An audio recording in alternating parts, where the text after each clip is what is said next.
अवैध शस्त्र बाळगणाऱ्या आरोपींवर रायपूर पोलिसांची धडक कारवाई.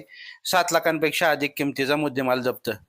मान्य पोलीस अधीक्षक निलेश तांबे, मान्य अपर पोलीस अधीक्षक अमोल गायकवाड, मान्य उपविभागीय पोलीस अधिकारी बुलढाणा सुधीर पाटील यांच्या मार्गदर्शनाखाली 18/5/2026 रोजी बुलढाणा जिल्ह्यातील ग्राम आंतरकोळी तालुका चिखली जिल्हा बुलढाणा येथे गोपनीय माहितीच्या आधारे पंचसमक्ष आर्म ऍक्ट प्रमाणे रेड कारवाई करण्यात आली.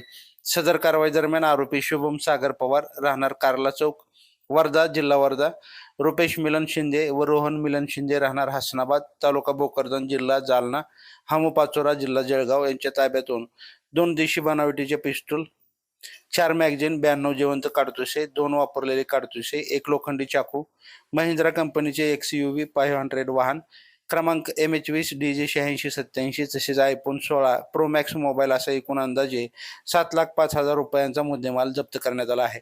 या प्रकरणी पोलीस कॉन्स्टेबल अनंत कळमकर यांच्या फिर्यादीनुसार 92/2026 अन्वये कलम 3, 5, 7, 25 भारतीय शस्त्र अधिनियम सह कलम 135(3) महाराष्ट्र पोलीस अधिनियम प्रमाणे गुन्हा दाखल करण्यात आला आहे.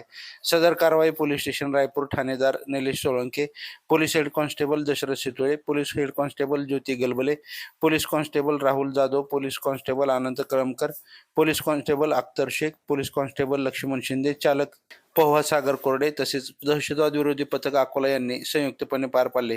सदर गुन्ह्याचा तपास ठाणेदार निलेश सोळंके, पोलीस कॉन्स्टेबल लक्ष्मण शिंदे करीत आहेत. लाईव्ह महाराष्ट्र झोन न्यूजसाठी बुलढाणा जिल्हा प्रतिनिधी शिलवंत इंगळे. ताज्या अपडेटसाठी लाईव्ह महाराष्ट्र झोन न्यूजच्या यूट्यूब चॅनलला सबस्क्राईब करा तसेच बेल आयकॉनवरती क्लिक करा.